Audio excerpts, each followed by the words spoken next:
Salut à tous, on se retrouve pour la config du mois.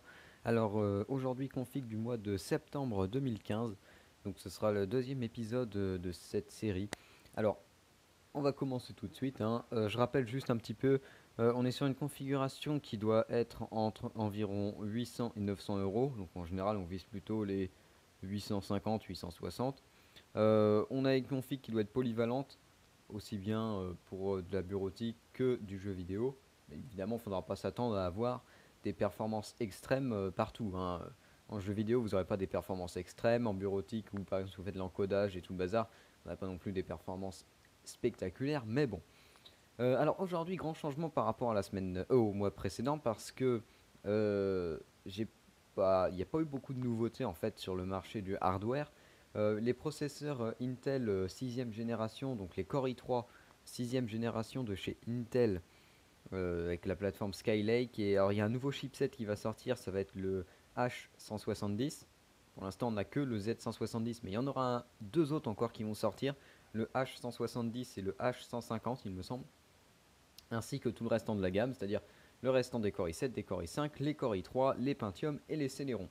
Nous, ce qui nous intéresse, c'est les Core i3, et malheureusement, ceux-ci ne sont pas sortis. Donc, comme les Core i3 ne sont pas sortis et que les Core i5 et Core i7 sont beaucoup trop chers pour ce type de configuration, il n'y avait pas d'autre solution finalement quasiment que de reprendre ce que j'ai fait le mois dernier. Le problème, c'est que reprendre ce que j'ai fait le mois dernier, c'est pas du tout original. Donc j'ai changé. Le mois dernier, je suis parti sur une configuration Intel et AMD. Intel et Nvidia, pardon, donc avec un Core i3 et une GTX 960. Aujourd'hui, j'ai décidé de changer. Alors j'ai changé et vous allez voir qu'on est sur une configuration qui sera plus performante, légèrement à pas grand chose près, mais plus performante, qui sera également, comment dire, moins chère, on va dire un composant à peu près égal, sauf que finalement elle va se retrouver légèrement plus chère parce que j'ai pas modifié que, enfin j'ai modifié d'autres composants, ce qui fait que on remonte un petit peu. Vous verrez ça tout de suite. En attendant, on va commencer avec le processeur. Merde, je suis plus dans la fenêtre. Avec le processeur, c'est ceci, un FX, donc un AMD FX 6300. Alors, euh, pourquoi j'ai pris un AMD FX 6300? Tout simplement parce que c'est une très bonne alternative au Core i3. Il possède, je vais vous faire un peu la revue technique. C'est un hexacore, donc avec 6 cœurs. On est sur une plateforme AMD AM3+. Les fréquences, on est à 3,5 GHz de base, 4,1 GHz turbo. Pour entrer un plus dans les détails, on est sur une architecture Vichera en 32 nanomètres. Le TDP annoncé est de 95 watts, mais sachez qu'il les dépasse, hein, ça c'est clair. Pour le cache, alors le cache, on a 6 mégaoctets de cache L2 et 8 mégaoctets de cache L3. Et on a également donc un contrôleur DDR3 dual channel, qui normalement ne monte pas au-dessus de la DDR3 1866, mais ça bon, c'est théoriquement. Alors, ce processeur, donc pour faire les prix, il est dans les alentours de 100, ouais, on pourra le trouver entre 110 et 115 euros à peu près. Des fois en dessus, des fois en dessous. En plus, ça varie souvent avec le cours du dollar et tout le bazar. Processeur donc, qui est intéressant, donc, tout simplement parce que bon, j'en possède un pour tout dire, mais on est sur un processeur qui est plutôt bien placé, puisqu'avec ses 6 cœurs, il permet notamment quand on fait beaucoup de tâches en même temps, lorsque vous avez tendance à faire plein de choses à la fois, ça peut être plus pratique qu'un Core i3, puisque le Core i3, je le rappelle, est un dual core, mais qui possède deux cœurs virtuels, donc en gros c'est un quad core virtuel en fait, si vous voulez.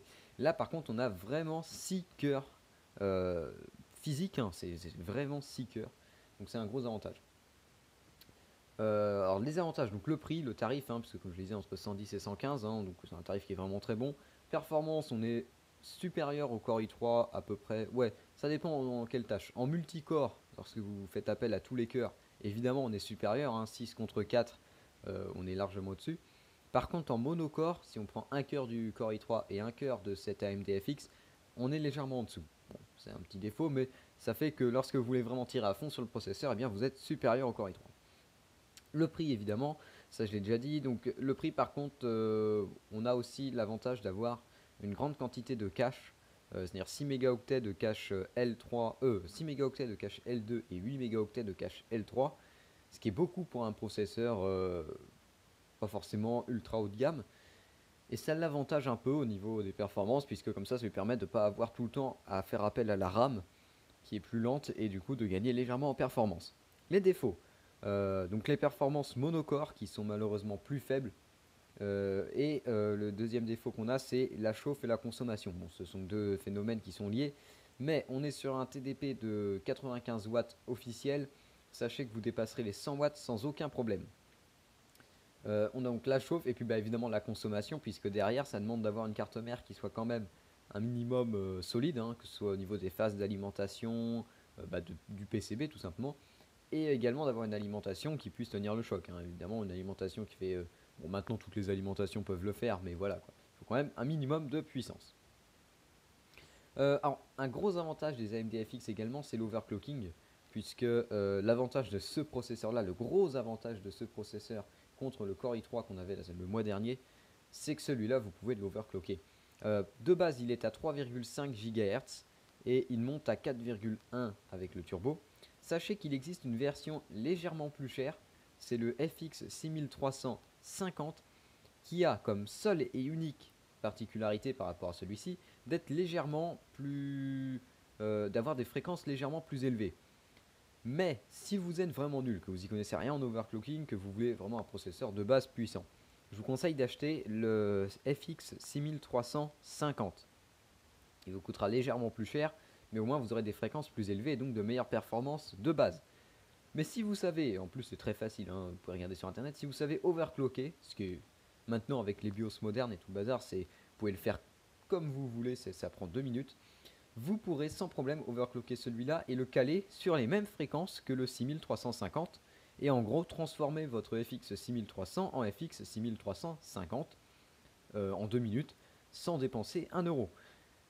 Par contre, bon, ça tient, vous aurez des fréquences qui seront au même niveau, mais le gros avantage également, c'est que pourquoi se contenter de fréquences légèrement plus élevées, puisque ce processeur-là, et j'en possède un, vous pouvez l'emmener très haut. Sachez que les 4,5 GHz ne sont pas un problème pour ce processeur. Vous pouvez y monter tranquille.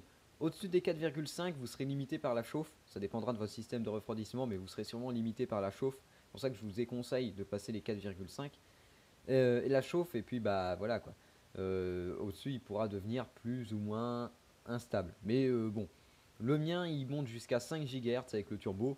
J'ai pas une carte mère spécialement renforcée, spécial overclocking, et pourtant je peux le pousser à 5 GHz turbo.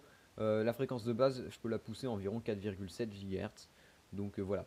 Bon, par contre, après, ça devient une vraie chaudière. C'est pour ça qu'on est légèrement obligé de comment dire, limiter un peu l'overclocking. Mais voilà.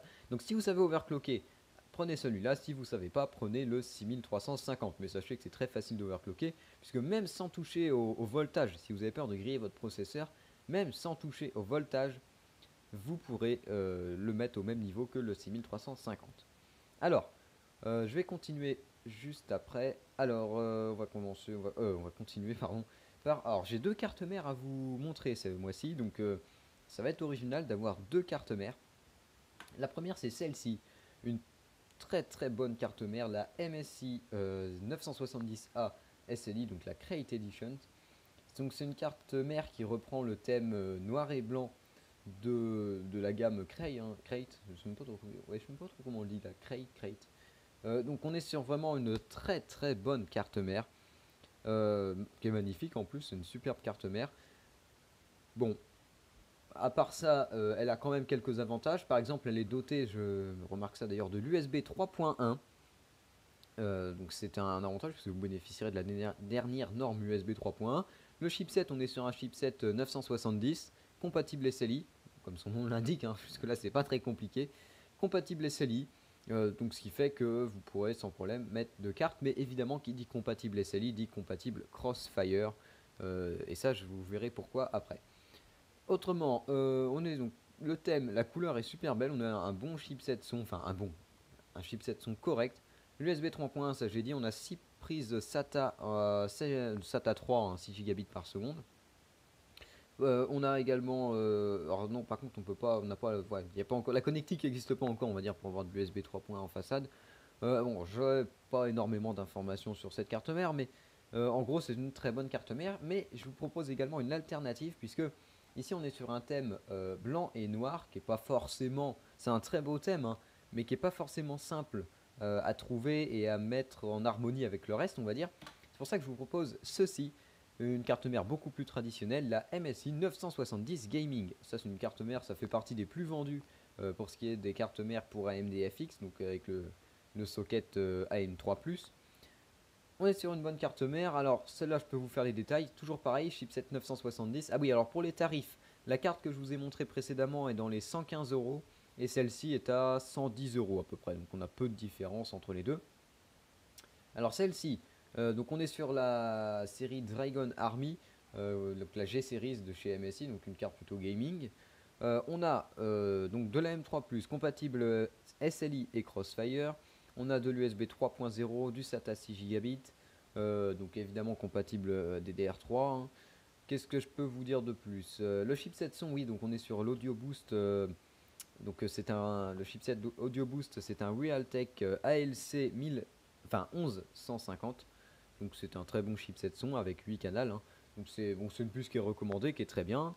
Légèrement isolée. Pour le réseau également, on a un Qualcomm, une Killer E2205, donc la 2205, qui fait donc l'Ethernet 10, 100 et 1000 mégabits par seconde. Donc on est vraiment sur un bon chipset réseau, on va dire, à condition de l'utiliser évidemment, parce que si vous êtes relié en Wi-Fi, eh bien ça vous servira pas à grand chose. On a 5 connecteurs pour ventilateur. On peut avoir jusqu'à 14 connecteurs USB 2.0 et 4 USB 3.0. À l'arrière, on trouve une connectique audio optique, 8 USB 2.0, un mini DIN, oui, donc ça c'est pour des PS2, hein, les anciennes connectiques pour clavier et souris. On trouve une connectique, une prise RJ45, 6 prises jack 3.5 stéréo et 2 prises USB 3.0. On peut donc rajouter évidemment un tas de connectiques. On est sur une carte mère ATX qui est plutôt de type gamer. Voilà un peu pour la carte mère, donc une très bonne carte. Donc voilà, si vous êtes prêt à adopter un thème blanc et noir, je vous conseille d'acheter la Crate Edition. Oui, donc celle que je vous ai montrée précédemment. Si par contre vous voulez plus un thème gamer rouge et noir traditionnel, eh bien celle-ci sera parfaite pour vous. On continue ensuite avec la RAM. Alors j'ai changé, on a pris, oui je crois que j'ai changé, j'avais pas celle-là avant. De la Corsair Vengeance Low Profile, donc de la DDR3, DDR3 1600 classique. Hein. Pas de problème là-dessus. Vous pourrez même opter éventuellement, opter, pour de la DDR3 1866. Donc c'est de la très bonne RAM, de la Corsair Vengeance. J'ai pris de la noire en low profile, donc encore une fois, la low profile, c'est tout simplement pour avoir un dissipateur plus petit et assurer la compatibilité maximum avec n'importe quel système de refroidissement. Alors j'ai pris de la noire, donc rien ne vous empêchera de prendre une autre couleur, mais j'ai pris la noire tout simplement parce que c'est la couleur qui est commune aux deux cartes mères que je vous ai présentées précédemment. Mais rien ne vous empêchera d'acheter de la RAM blanche si vous achetez la Crate Editions, ou rien ne vous empêchera d'acheter de la RAM rouge si vous souhaitez acheter la 970 Gaming de chez MSI aussi, mais celle que je viens de vous montrer. Donc voilà pour la RAM. Ensuite les cartes graphiques. Alors j'ai également deux cartes graphiques à vous montrer. Pourquoi j'en ai deux?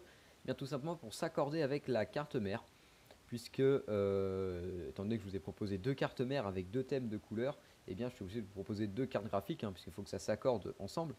La première c'est celle-ci, donc on est sur une MSI, donc c'est la R9 380 Armor 2X, on est sur une carte qui est très commune. Donc on est sur une R9 380, hein, rien de bien spécifique à ça, si vous la connaissez ou pas. On est donc la carte, il faut savoir que cette carte graphique est aussi puissante, voire même plus puissante que la GTX 960 que je vous ai présentée la semaine dernière. Enfin, celle-ci en particulier, la version Armor 2X, doit être à peu près aussi puissante que la 960, puisque bon, il y a quelques différences. Donc pour les fréquences, on est à 985 MHz pour le GPU. On n'a pas de fréquence turbo par contre, enfin je crois pas. Et on est à 1350 je crois à peu près pour la mémoire. La mémoire d'ailleurs qui est présente, donc 2 Go de GDDR5 en interfacé, donc en 256 bits à 1350 MHz comme je viens de vous le dire. Compatibilité DirectX 12, Crossfire, bi-écran, HD, 4K, oui 4K d'ailleurs. Pour les sorties, donc on a deux sorties DVI et deux sorties DisplayPort, si je raconte pas de conneries, ou à moins qu'on ait une sortie. Non, deux sorties DisplayPort. Ou HDMI, je sais pas trop si. Oui, il me semble, non. On doit être sur deux sorties DVI et deux sorties DisplayPort. Donc c'est une carte dual slot gamer qui nécessitera une connectique PCI Express, enfin deux PCI Express 6 pins, si je raconte pas de conneries, encore une fois, j'ai peur de raconter des conneries à chaque fois. Alors, attendez, si ça vous dérange pas, je vais vérifier. Comment dire. Alors je vérifie, oui, j'ai opté pour un deuxième PC hein, plutôt que de vous embêter avec tout un tas de PC. Donc une Armor 2X, on est sur une, donc c'est une OC édition, hein, une version qui est légèrement overclockée. Donc elle adopte le thème rouge et rouge, non, blanc et noir justement, comme la carte Crate Edition que je vous ai montré précédemment. Donc voilà, donc celle-ci, ce sera celle qui s'accordera avec la Crate. Donc bon, très bonne carte graphique, plutôt type gamer. Pour les jeux, il n'y a pas de problème, vous pourrez faire tourner une grande partie des jeux du moment que vous n'envisagez pas des résolutions euh, énormes. Hein. Mais il faut savoir que pour jouer en 1920 par 1080p, normalement c'est suffisant. Quoi. Alors voilà, j'ai la R9 380 Crate Armor 2X, pardon. Donc je vais vous vérifier pour pas vous dire de conneries. Alors la carte, pour ce qui est de la résolution maximale, c'est de la 4K, c'est-à-dire du 4096 par 2160. Donc ce qui vous laisse quand même la majorité des écrans de possible. Évidemment, à une résolution pareille, il ne faudra pas espérer jouer avec des résolutions, enfin avec des, comment dire, des détails maximum. Voilà, voilà, donc alors je cherchais les sorties vidéo. On a donc une HDMI, deux DVI et une DisplayPort. Ce qui pour l'instant ça me paraît bizarre avec la photo. Je sais pas, c'est ce qui est donné officiellement. Non, si c'est bon. Donc une HDMI, deux DVI et un DisplayPort pour l'alimentation. Donc je disais, deux connectiques PCI Express 6 pins. Voilà, voilà. Et ensuite, donc une deuxième carte que je vais vous proposer, c'est celle-ci. Là, bon, toujours chez MSI, hein, je sais, je fais pas forcément de la pub pour MSI, mais malheureusement, ils sont bien placés au niveau tarifaire, contrairement à Asus qui est beaucoup plus cher, malheureusement. Et ils font des très bons produits. Donc, bon, tant pis, hein, on sera obligé on sera presque obligé d'utiliser leurs produits. Alors, on est sur la Radeon R9 380 Gaming de chez MSI, comme je disais. Version 2 gigaoctets, hein, toujours hein, évidemment. Il existe des versions 4 gigaoctets pour ceux qui voudraient faire du Crossfire par exemple, ou qui ont tout simplement besoin de plus de mémoire, mais elles sont elles sont beaucoup plus chères. Faut savoir que celle que je vous ai présentée précédemment est à environ 200 euros et celle-ci est à environ 220 euros. Et il existe donc les versions 4 Go qui sont aux alentours de 250 euros pour ceux qui voudraient absolument 4 gigaoctets de mémoire vidéo. Alors, on a donc les fréquences. On est sur du 1000 MHz donc 1000 MHz, comment dire bien. Je sais même pas. 1000 MHz de base, quoi. J'ai plus à 1000 MHz. Alors, apparemment, on n'a pas de turbo, ça qui me surprend un peu sur ces cartes. Le bus, on PCI Express 3.0 16X. La mémoire, on en a 2 gigaoctets de GDDR5 à 1500 MHz interfacé sur un bus 256 bits. DirectX 12 évidemment, Crossfire encore une fois, le bi-écran, la HD, la 4K comme tout à l'heure. Les sorties, on a une HDMI, 2 DVI et un DisplayPort, donc, comme tout à l'heure, et également une alimentation donc deux connecteurs PCI Express 6 pins pour fonctionner.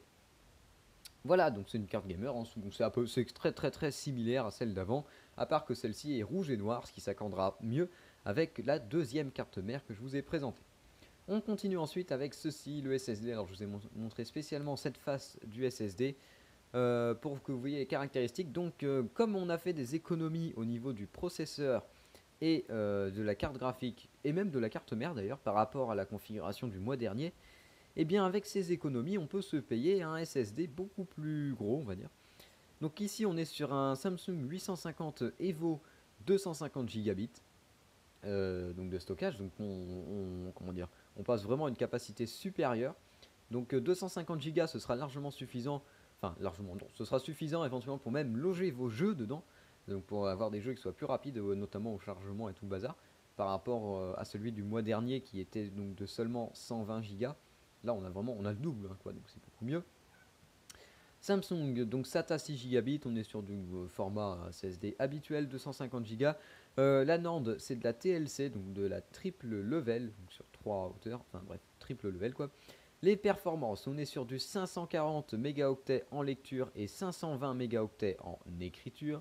Il est compatible Trim, et puis bah c'est presque tout ce que j'ai à dire, hein, puisque bon, c'est un SSD, hein, c'est pas non plus, c'est pas énormément grand chose. On a une garantie de 5 ans si vous voulez savoir.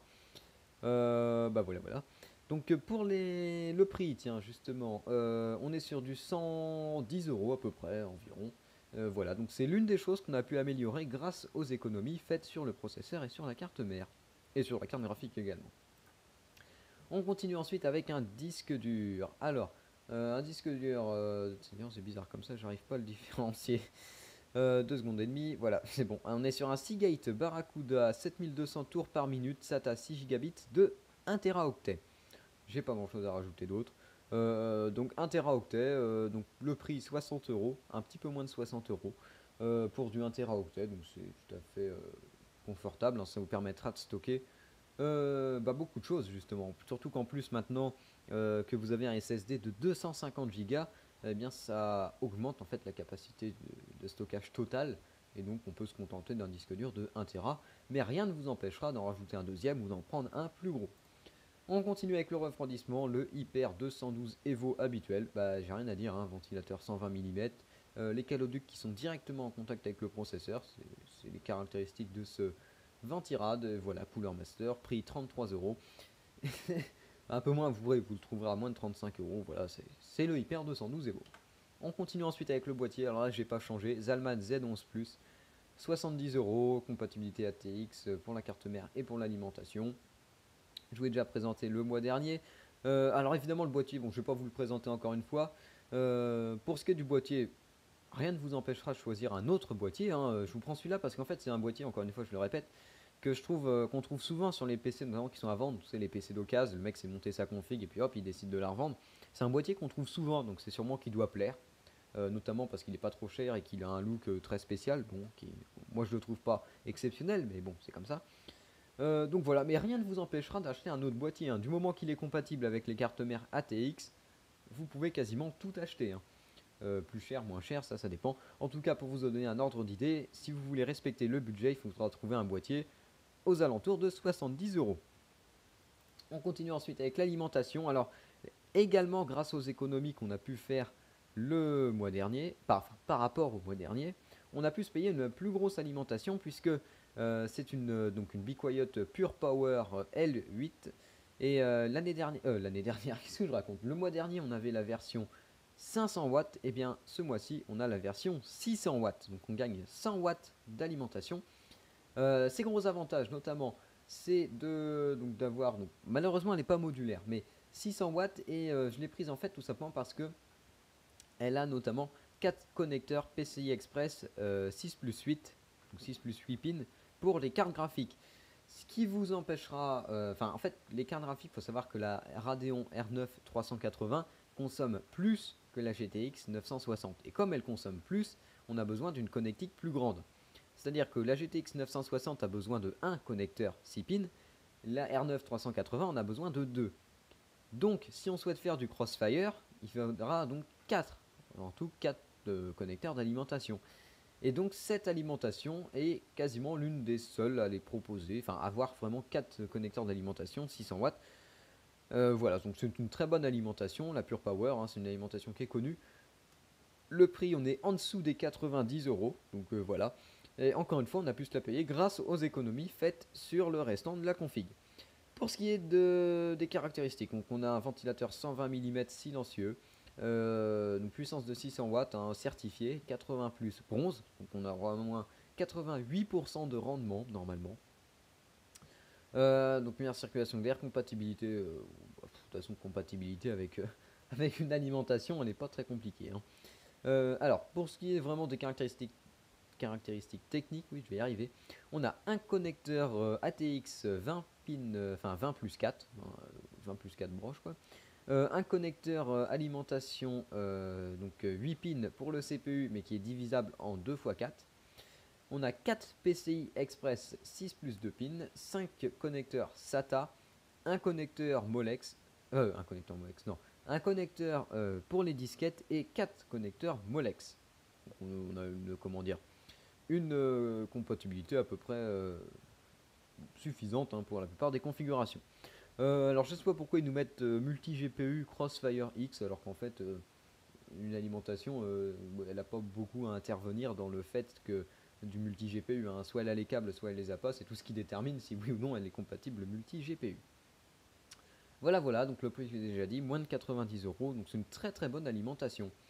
Alors, la configuration, comme d'habitude, je vous mets le lien dans la description. Voilà la config avec tous les composants. Je vous mets le lien dans la description pour accéder directement à ce panier. Alors, encore une fois, je suis désolé, je travaille avec LDLC, mais bah, c'est ceux qui ont le meilleur site, on va dire, pour ce genre de vidéo. Alors, faites gaffe. Alors, oui, donc dans cette configuration, j'ai pris la Kingston HyperX Fury en rouge, mais rien ne vous empêchera de la changer. Ça, c'est un truc que je tiens à dire. Il faudra la changer, alors, ou je vais même le faire si vous voulez. Je le ferai après. Je vous mettrai vraiment la Corsair Vengeance. Parce que j'ai gardé en fait celle du mois dernier, mais voilà. Je vous mettrai la Corsair Vengeance, ça va changer. Et également, autre chose à faire attention, c'est que je vous ai mis les deux cartes graphiques et les deux processeurs, les deux cartes mères et les deux cartes graphiques. Vous voyez ici qu'on a la 970 et la R9 380, donc gaming en rouge et noir. Et tout en bas, vous avez la R9 380 Armor 2X ainsi que la 970A Crate Editions. Donc il faudra faire gaffe si vous voulez passer commande à bien supprimer l'une des deux cartes mères et l'une des deux cartes graphiques. C'est pour ça que le panier est si cher. Mais sachez que si vous enlevez si vous enlevez une carte mère et une carte graphique parmi les deux, on retombe à peu près à 860 et quelques euros, à pas grand chose près. Donc 860 euros, on respecte le budget, on a une bonne configuration qui sera évolutive puisque vous pourrez passer au BGPU, vous pourrez modifier pas mal de trucs. Voilà, voilà. Donc, je vois que cette vidéo, ah oui, déjà, c'est presque une demi-heure, la vache, ça passe hyper vite en fait. J'ai rien à rajouter, donc on se retrouve le mois prochain pour une nouvelle config. J'espère que Intel aura osé dévoiler ses processeurs donc en Skylake, les Core i3 Skylake, hein, parce que c'est vraiment ce qui va nous intéresser. Et puis en attendant, amusez-vous bien, j'ai envie de dire. Si vous avez envie d'acheter les composants, alors n'hésitez pas à me poser des questions également si vous avez des configs que vous souhaitez faire. Vous pouvez me poser des questions dans les commentaires, hein, j'y répondrai. Enfin, j'essaierai de faire de mon mieux. Et puis voilà, voilà. Donc la chaîne se porte plutôt bien, mais ça je ferai sûrement un point dans une prochaine vidéo. Et puis voilà, donc autrement je vous dis pas grand chose, donc je vous dis salut à tous et à la prochaine.